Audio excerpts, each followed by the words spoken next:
Mga senyales na isa kang introvert. Una, ayaw mo sa gulo at maingay na paligid. Pangalawa, hindi ka madalas lumalabas ng bahay. Saka ka lang lalabas kung may importante kang gagawin o pupuntahan. Pangatlo, gusto mo laging mapag-isa at ayaw mo nang may mga istorbo. Pang-apat, kaya mong makipag-socialize pero may limitasyon. Panglima, kapag hindi ka komportable sa mga kasama mo, dinidistansya mo ang sarili mo sa kanila. Pang-anim, minsan naman nagiging maingay ka kapag ka-vibes mo ang mga kasama mo.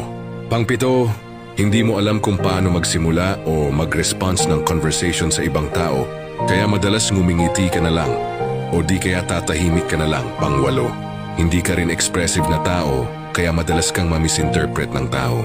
Pang-siyam, straightforward kang tao, pero madalas iniiwasan mong magbitiw ng masakit na mga salita kapag alam mong sensitive ang taong pagsasabihan mo. At pang-sampu, mas gusto mo pang tumambay lang sa loob ng bahay kaysa sa labas at makipagtsismisan sa mga kapitbahay mo.